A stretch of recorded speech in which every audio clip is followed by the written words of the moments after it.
On commence par qui? Eh bien, vous savez qu'à peine le deuxième débat de la primaire de la gauche était-il terminé hier soir que François Hollande prenait la parole en présence de quelques journalistes. Et que disait-il? Il disait ceci, regardez, Michel Drucker est un très bon imitateur. Aucun rapport. En fait, ce qui s'est passé, c'est que pendant le débat, François Hollande assistait à la dernière du one-man show de Michel Drucker. Ben oui, mais c'est à 19h. Et oui, ça tombe au même moment. Donc voilà, il ne peut pas être partout, il n'a pas le don d'ubiquité. Ben non.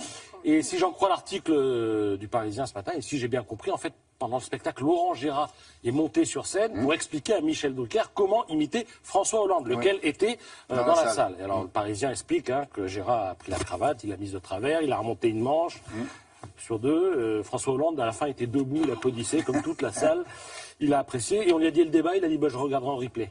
Voilà. Donc il était en train de le regarder en ce moment, après Mais il va Télématin. partir en tournée, Michel, hein, si vous ne l'avez pas vu, je vous signalerai ça le moment venu. On va parler maintenant d'un des plus beaux endroits de Rome, et Dieu sait si cette ville en compte. Je parle de la Villa Médicis. Vous voyez le pin parasol, si représentatif de cette Villa Médicis, eh bien il va être abattu dans quelques heures, tout à l'heure. En fait, il est atteint par la limite d'âge, qui est de 150 ans. Celui-là, il a même 180 ans, donc ça commence à bien faire. Et le problème, c'est qu'il est attaqué par un coléoptère, le galéruc de l'Orme. Vous apprendrez ça ce matin dans le Parisien. Il y a dans la Villa Médicis 650 arbres et 52 donc seront abattus cette année. Il y a 7 pins parasols et il y a aussi 45 chênes. Je ne sais pas si ça fait le compte, oui, 5, 7, enfin bon voilà, à peu près une cinquantaine. Et ils replantent ou pas? Et ils vont replanter, mais ils doivent d'abord attendre que la terre se repose. Ces pins d'ailleurs qui vont être abattus ont été plantés par Horace Vernet en 1829. Il était patron de la Villa Médicis, puis par le peintre Ingres, dont le prénom n'est pas Violon, mais Jean-Auguste Dominique. La bonne vanne. Et alors, Rien que ça, Oui, des mots, c'est clair, des mots.